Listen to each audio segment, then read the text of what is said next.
The Human Cycle by Sri Aurobindo.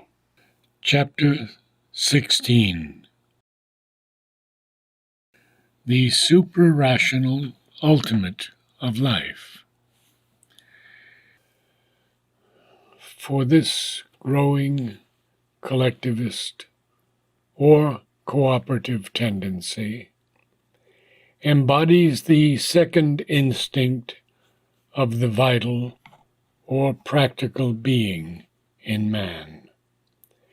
It shows itself first in the family ideal, by which the individual subordinates himself and finds his vital satisfaction and practical account, not in his own predominant individuality, but in the life of a larger vital ego. This ideal played a great part in the old aristocratic views of life. It was there in the ancient India idea of the Kula and the Kula Dharma, and in later India it was at the root of the joint family system, which made the strong economic base of medieval Hinduism.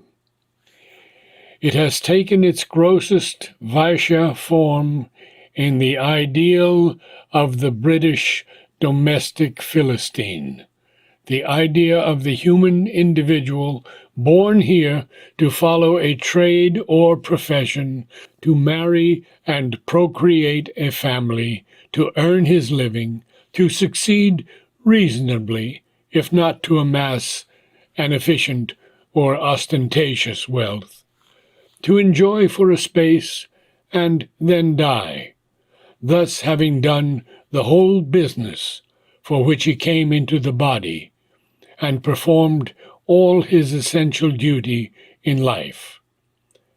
For this, apparently, was the end unto which man, with all his divine possibilities, was born.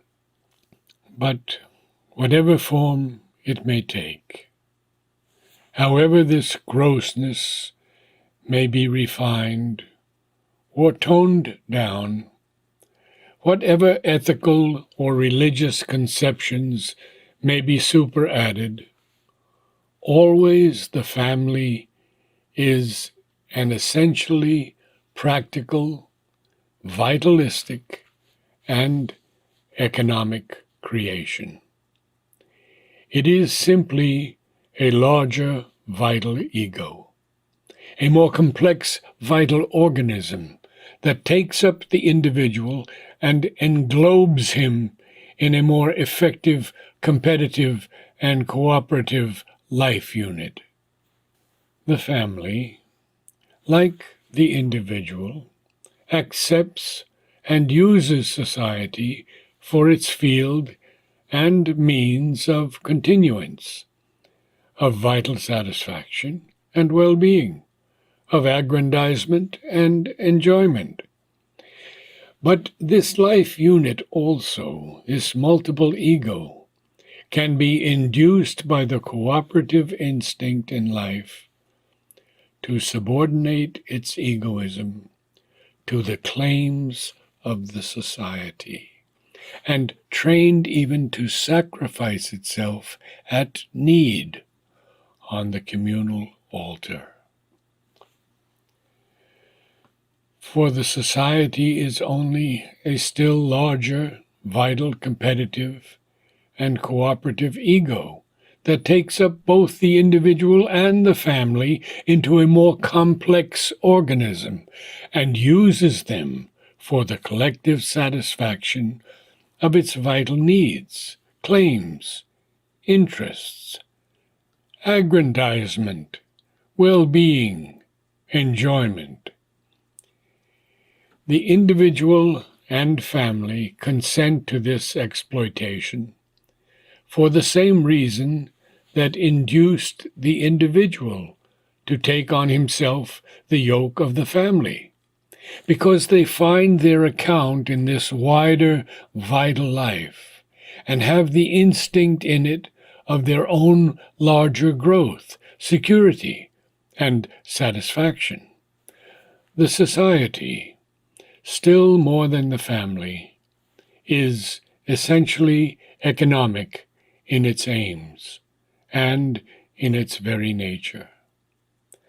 That accounts for the predominantly economic and materialistic character of modern ideas of socialism, for these ideas are the full rationalistic flowering of this instinct of collective life. But since the society is one competitive unit among many of its kind, and since its first relations with the others are always potentially hostile, even at the best competitive and not cooperative, and have to be organized in that view, a political character is necessarily added to the social life, even predominates for a time over the economic, and we have the nation or state. If we give their due value to these fundamental characteristics and motives of collective existence, it will seem natural enough that the development of the collective and cooperative idea of society should have culminated in a huge, often a monstrous overgrowth of the vitalistic, economic, and political ideal of life, society, and civilization. What account are the higher parts of man's being, those finer powers in him that more openly tend to the growth of his divine nature, to make with this vital instinct or with its gigantic modern developments? Obviously, their first impulse must be to take hold of them and dominate and transform all this crude life into their own image. But when they discover that here is a power apart, as persistent as themselves, that it seeks a satisfaction per se, and accepts their impress to a certain extent, but not altogether, and, as it were, unwillingly, partially, unsatisfactorily, what then? We often find that ethics, and religion especially, when they find themselves in a constant conflict with the vital instincts, the dynamic life power in man, proceed to an attitude of almost complete hostility, and seek to damn them in idea and repress them in fact. To the vital instinct for wealth and well-being, they oppose the idea of a chill and austere poverty. To the vital instinct for pleasure, the ideal not only of self-denial, but of absolute mortification.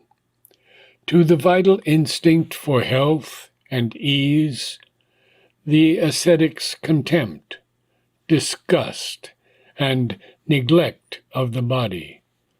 To the vital instinct for incessant action and creation, the ideal of calm and inaction, passivity, contemplation.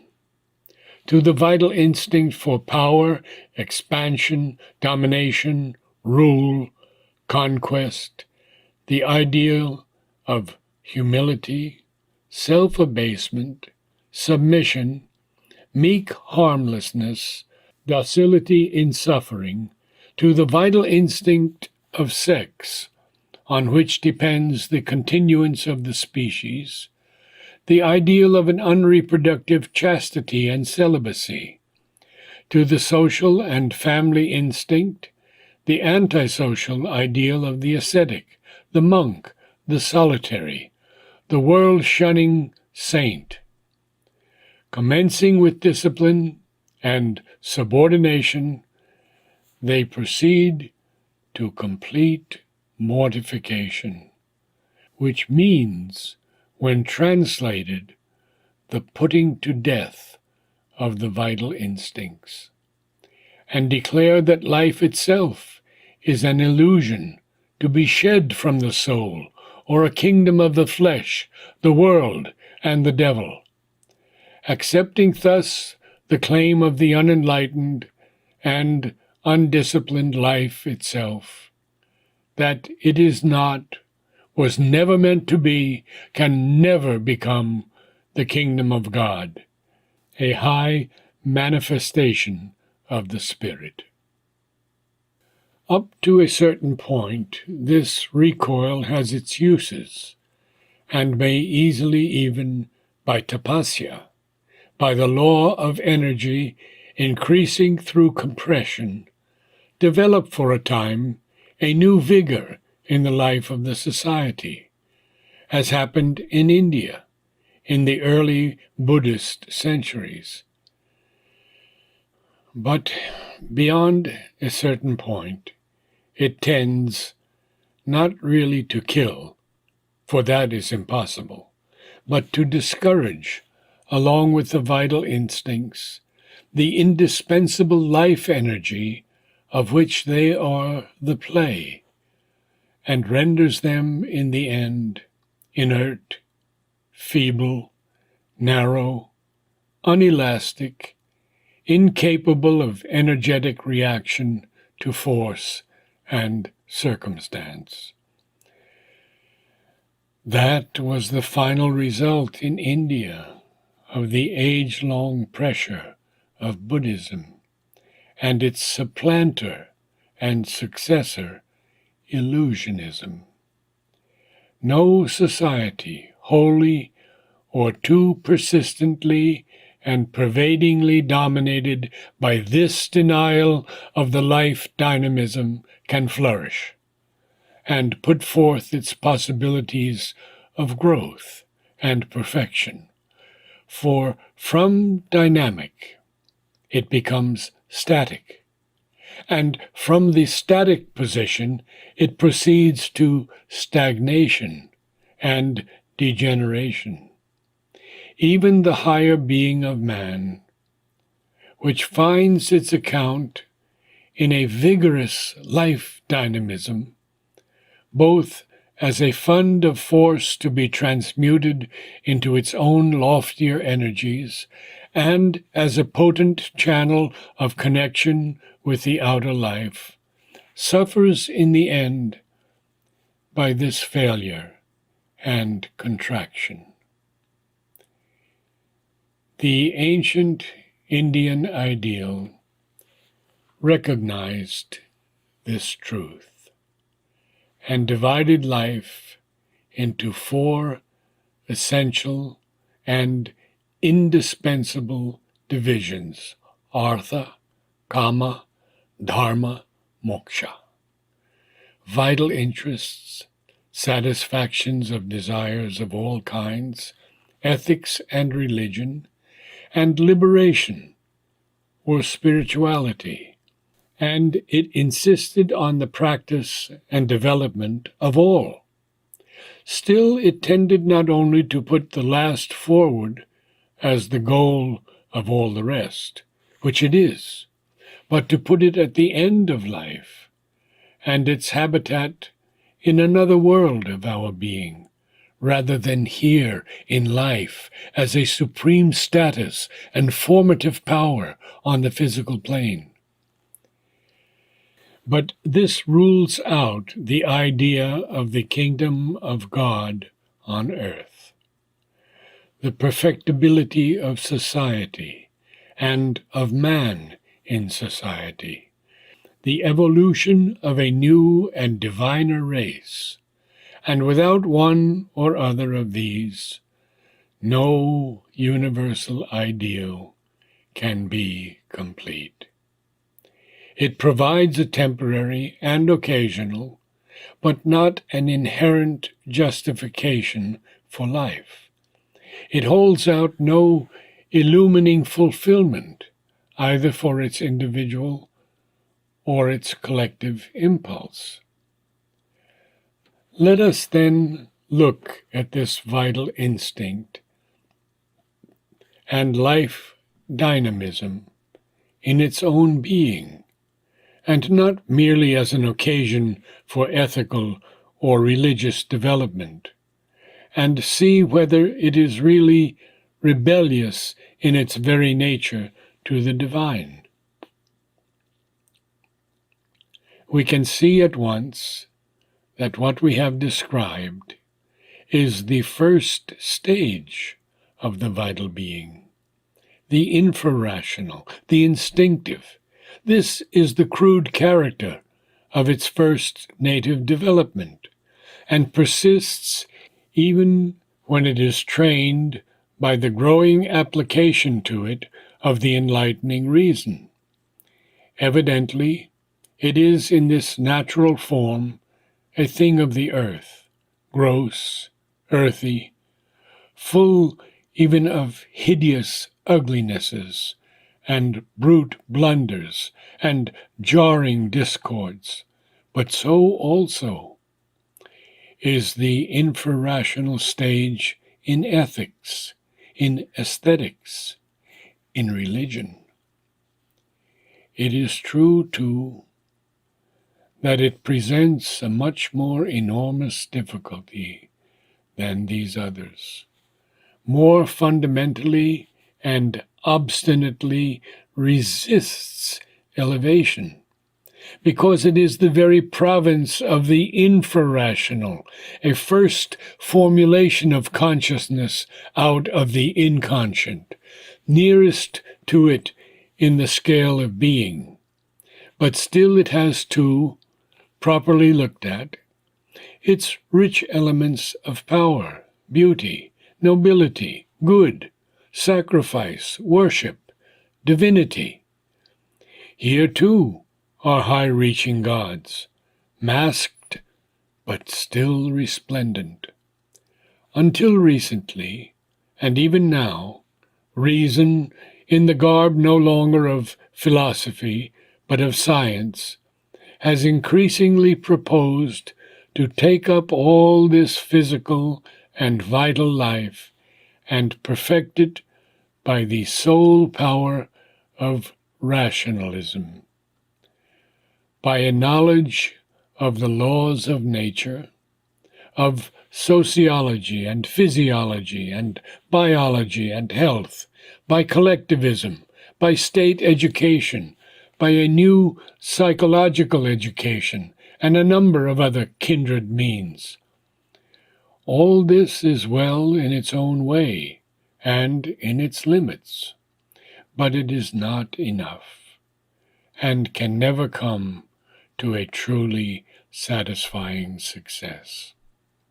The ancient attempt of reason, in the form of a high, idealistic, rational, aesthetic, ethical, and religious culture, achieved only an imperfect discipline of the vital man and his instincts, sometimes only a polishing, a gloss, a clothing and mannerizing of the original uncouth savage.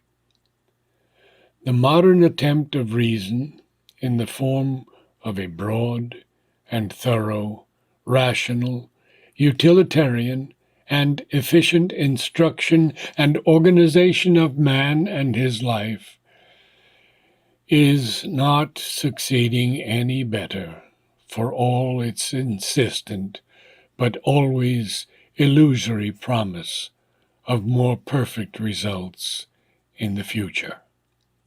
These endeavors cannot indeed be truly successful if our theory of life is right. And if this great mass of vital energism contains in itself the imprisoned suprarational, if it has, as it then must have, the instinctive reaching out for something divine, absolute, and infinite, which is concealed in its blind strivings, here too reason must be overpassed, or surpass itself, and become a passage to the divine. The first mark of the suprarational, when it intervenes to take up any portion of our being, is the growth of absolute ideals. And since life is being and force, and the divine state of being is unity, and the divine in force is God as power taking possession, the absolute vital ideals must be of that nature. Nowhere are they wanting. If we take the domestic and social life of man, we find hints of them there in several forms. But we need only note, however imperfect and dim the present shapes, the strivings of love at its own self-finding, its reaching towards its absolute, the absolute love of man and woman, the absolute maternal or paternal, filial or fraternal love, the love of friends, the love of comrades, love of country, love of humanity. These ideals, of which the poets have sung so persistently, are not a mere glamour and illusion. However the egoisms and discords of our instinctive, infrarational way of living may seem to contradict them, always crossed by imperfection or opposite vital movements, they are still divine possibilities, and can be made a first means of our growth into a spiritual unity of being with being. Certain religious disciplines have understood this truth, have taken up these relations boldly, and applied them to our soul's communion with God, and by a converse process they can, lifted out of their present social and physical formulas, become for us not the poor earthly things they are now, but deep and beautiful and wonderful movements of God in man, fulfilling himself in life. All the economic development of life itself takes on at its end the appearance of an attempt to get rid of the animal squalor and bareness, which is what obligatory poverty really means, and to give to man the divine ease and leisure of the gods. It is pursued in a wrong way, no doubt, and with many ugly circumstances. But still the ideal is darkly there. Politics itself, that apparent game of strife and deceit and charlatanism, can be a large field of absolute idealisms. What of patriotism? Never mind the often ugly instincts from which it starts, and which it still obstinately preserves, but in its aspects of worship, self-giving, discipline, self-sacrifice. the great political ideals of man, monarchy, aristocracy, democracy, apart from the selfishnesses they serve and the rational and practical justifications with which they arm themselves, have had for their soul an ideal, some half-seen truth of the absolute, and have carried with them a worship, a loyalty, a loss of self in the idea which have made men ready to suffer and die for them. War and strife themselves have been schools of heroism. They have preserved the heroic in man. They have created the kshatriyas of the Sanskrit epic phrase, the men of power and courage who have abandoned their bodily life for a cause. For without heroism, man cannot grow into the Godhead. Courage, energy, and strength are among the very first principles of the divine nature in action. All this great, vital, political, economic life of man, with its two powers of competition and cooperation, is stumbling blindly forward towards some realization of power and unity. In two divine directions, therefore. For the divine in life is power possessed of self-mastery, but also of mastery of his world, and man, and mankind too, move towards conquest of their world, their environment. And again, the divine in fulfillment here is and must be oneness. And the ideal of human unity, however dim and far off, is coming slowly into sight. The competitive nation units are feeling, at times, however feebly as yet, the call to cast themselves into a greater unified cooperative life of the human race.